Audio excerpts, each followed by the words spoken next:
about one of these people, against men or beasts, against anything we own. Keep going on. That ye may know how the Lord doeth put a difference between the Egyptians and Israel. So there's a difference between the Egyptians and the Israelites. The Bible just told you that the Lord put a difference between the Egyptians and the Israelites.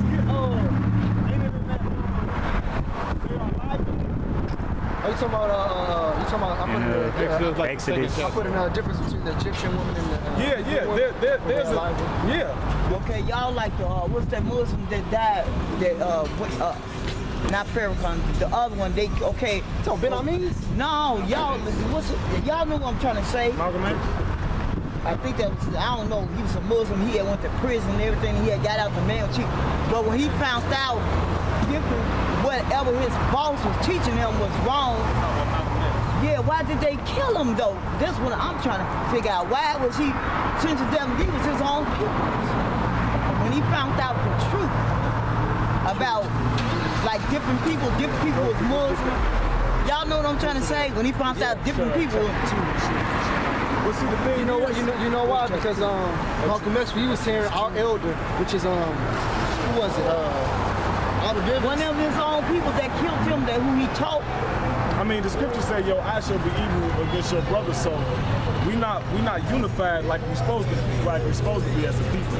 And Malcolm X, I guess he was trying to so-called deliver the people, but in the scriptures say no man shall buy you. That word buy goes into the word redeem, like save. So Malcolm X was so-called trying to uplift his people and try to save his people, but the scripture said won't nobody be able to do it. The Lord got to do it. This man, the one who looks like this man, his name Yahweh Shai, he got to do it. You know what I'm saying? The Lord, whom the world called Jesus, his name Yahweh Shai, his name means the deliverer. He delivers, meaning saves. So he the one who's going to come save us out of this affliction. Malcolm X not going to do it. Farrakhan not going to do it. Martin Luther King not going to do it. And what separates us from them is we telling our people the truth according to the Bible. We're not telling our people the truth according to the Quran or according to the Book of Mormon. You know what I'm saying? We're telling our people the truth according to what the Bible says. And what makes us so different, man, we actually don't want people to join us.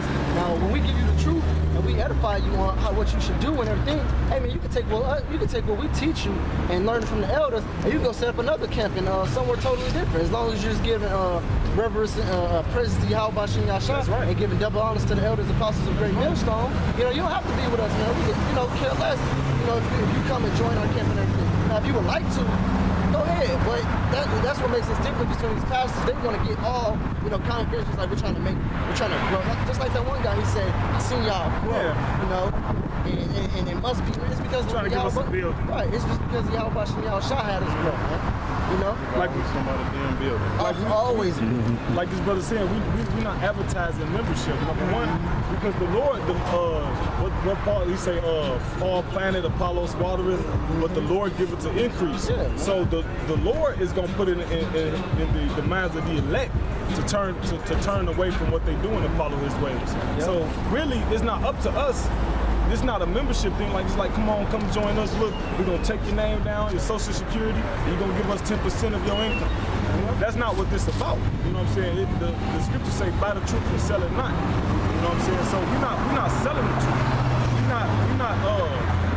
We're not making the truth fit our agenda. You know what I'm saying? Some people take the truth and making it fit their agenda, like these pastors. You know what I'm saying? They know that our people out there in search of some healing, of some encouragement, and that's all they give you, empty encouragement. They're not telling you what you gotta do. There's another thing I don't see people doing. Like, you see the people that's out there need some help, on drugs, homeless. I don't never see them go on the street and preach the word, to preach for, these people to get well and these people to get off drugs. I don't never see them getting out happen. You know what I'm saying?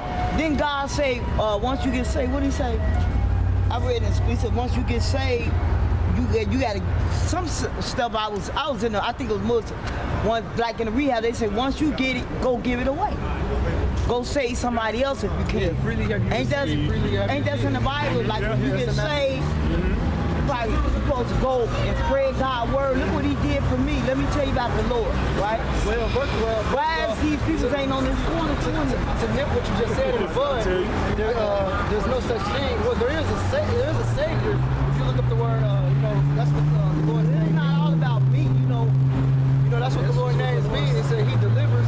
Basically, He's salvation.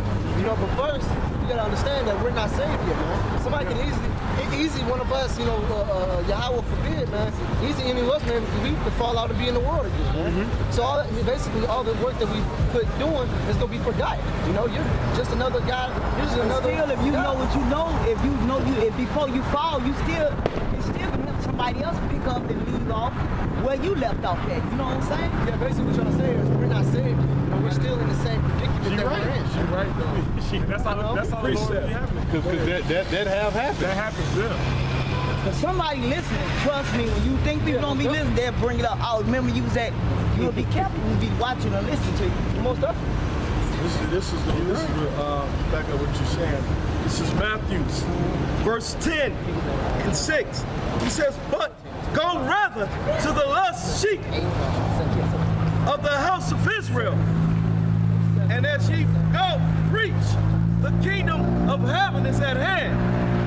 Heal the sick, cleanse the lepers, raise the dead, cast out devils. Freely ye have received, freely give. So basically, yeah, you was right. I was right. You know what I'm saying? So Freely receive, freely give. Freely receive. Yeah, we receive this freely. So that's what we doing right now. We freely give. We giving you the truth. We're not getting paid for this, man. We're not getting paid any money. No silver, no gold, no brass, none of that. We're doing it free. You need the apocrypha too? Go ahead. My spirit, I need to be back. This is the book of John. Chapter 2, I'm starting 13.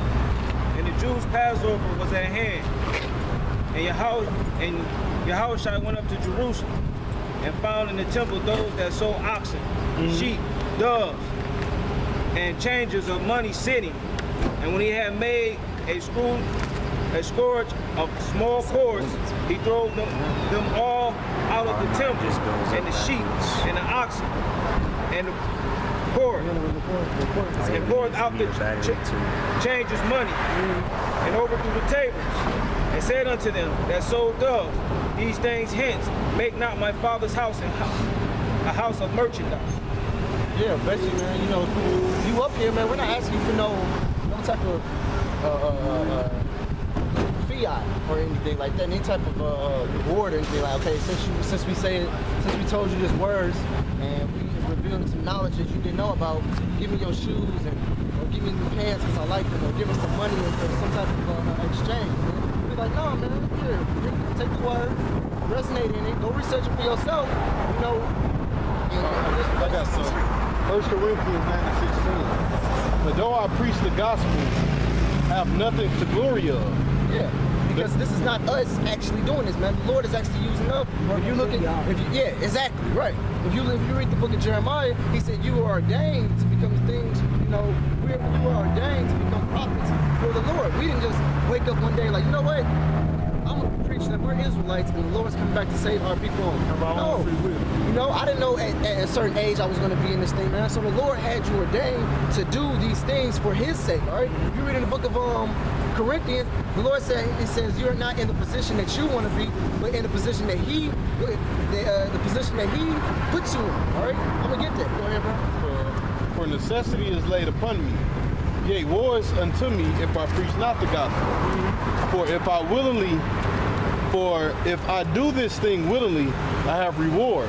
So that's what we're waiting on. In the world they can call Jesus, his name Yahushua. He says, store not your treasures on earth, which moth do corrupt.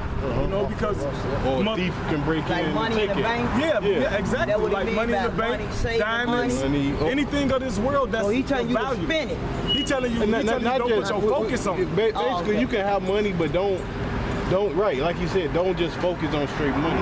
Because you need money, but don't just be just like money. Whatever you know? it takes to get the money. Yeah. You think of real, like they say, the Bible says, like a rich person, they don't think they need God, but they still have problems. Even though they got that money, guess what? They not even happy. Yeah, exactly. They don't even know how to live. You know what I'm saying? They don't. Now check out. It says, for necessity is laid upon me. Yea, woe is unto me if I preach not the gospel. For I do this willingly, and I have a reward.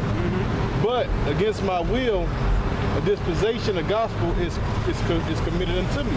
He was saying, so I have to do this thing. All right, this thing. Let me read it over again.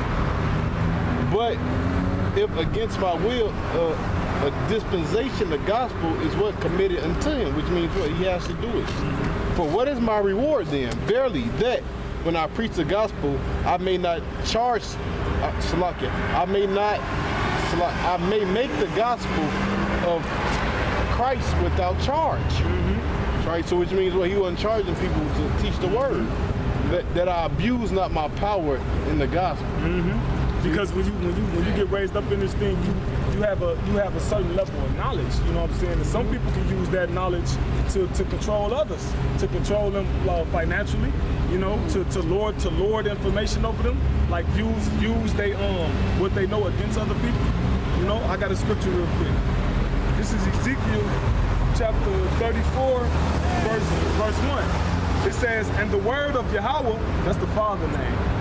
It's saying, the word of Yahweh came unto me, saying, Son of man, prophesy against the shepherds of Israel. Prophesy and say unto them, prophesy and say unto them, thus said Yahweh the power unto the shepherds. Woe be to the shepherds of Israel that do feed themselves. Should not the shepherds feed the flocks? So we're prophesying against all these false pastors and these false preachers. Because these false pastors and these false preachers is basically selling the word. They can't even tell you what the Bible actually says. But they got an agenda of what they can tell the people to have the people act in the way that they want them to act. That's why it told us we prophesying against those people. They say who feed themselves and not the flock. They feeding themselves off of you. Having you going to church looking for answers, but all you having is a good feel-good moment. You don't pay and thinking that you're paying enough money and you done did your deed and your duty for the day. That's how the shepherds feed themselves and not feeding you. They not feeding you the truth. But that scripture brought out, we compelled to do this thing to tell people what's the truth, how to really behave and how to really be.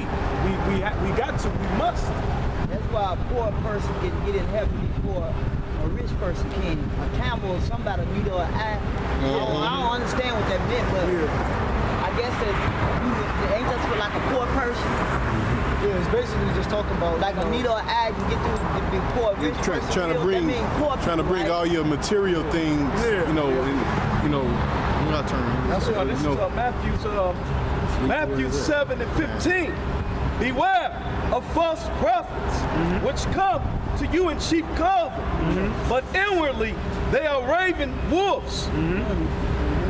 Which basically just talking about, man, just why, because that sheep's clothing and all that raven wolf, man, they really got it from the father, the devil, right? Because that's what Esau is, man. He come to you all humble, trying to shake your hand, trying to become hospitable with you, man. But as soon as you drop your guard, or as soon as you trust him and turn your back, he got a knife in the other hand ready to stab you or take advantage of you, man. Take your money. And that's what these pastors is doing, man. They might come and say, and God says this, and God says, they might say all this, but God, man. But really, they're just really, and I want your money, and I want all the cars, Don't talk about my Apple Watch, It's a sheep. Like when you think of a sheep, what you think of? You think of something harmless. When you think of a sheep, you don't think of something that's trying to hurt you. That's out to get you. That's why I say they come in sheep's clothing. Because when you think of a pastor, you think of pastor harmless. Oh, that's the man of the Lord. He mean me no harm. He mean me all good. But they say inwardly they ravenous wolves. So like behind the scenes, they may come up with different little gimmicks to further indoctrinate you, And when we say that, we mean further instill into you whatever they believe in. Oh, don't worry about it, sister. Just have faith. Just pray about it. God, you can eat that pork. Just pray over it. You know what I'm saying? We out here telling people that look, you can't do what you think you can do. You gotta do what God says you gotta do. You gotta do what the Heavenly Father and His Son said. I want me a mansion. I want to make it to heaven. I want a mansion. You know what a mansion is? You ain't got a mansion. He said, my Father's house have many mansions. He said, if I go repair a place, you'll be there also? I know what you're talking about. But I'm gonna tell you, we're gonna let you know that the Lord's name, the Father's name, His name is Yahweh. Okay? His name is not God. His name is not Lord. His name ain't Jesus. Okay. The Father's name is Yahweh. The Son's name is Yahweh Shai. When you pray to the Lord, you gotta pray in those names. That's what the Lord is hearing. Ain't few people, it's like two people. Like y'all together, y'all few, right? Mm-hmm. No, it's a couple. Okay. Two is a couple, and more than two is More than two, because the Bible says three or very more. few would make it. That's what I want to understand. So that means like Watch out, Justin. 3 people, right? Gonna make it to heaven, right? No. It's That's what it said in the Bible, man. What it mean is not many will make it, meaning it's just gonna be a small number compared to the whole. So if I got a pie and I cut that pie up in 3 parts, and I eat one of those pies compared to the other one of those parts compared to the other 2 parts, that one part was a small part compared to the rest. Yeah. So basically, it's gonna be a small portion of people that make it into heaven, concerning to the whole picture. Oh, okay. So it's not just only gonna be 2 or 3 people make it into heaven. And really, in actuality, you got Zechariah. Go ahead. Zechariah chapter 13, verse 8. And it shall come to pass that in all the land, saith the Lord, 2 parts therein shall be cut off. So two parts of the whole. 3 parts make up the whole. So 2 parts of the whole is going to be cut off. That's a lot of parts. I mean, that's a lot of, that's the majority of it.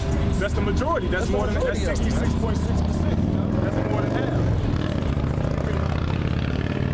And God, but the third shall be left therein. But a third. So that third is 1/3 is 33.3%. So that third, the remainder of that whole, that's the part that's who's gonna establish heaven, because contrary to popular belief, heaven is not, a mythical place, a mythical dimension in the sky where when you die, that's where you're gonna go. You sit on clouds. Yeah, and then if you don't make it to heaven, you're gonna go to another dimension where you burn in hell forever. That's not what the Bible says. That's just what people teach. Heaven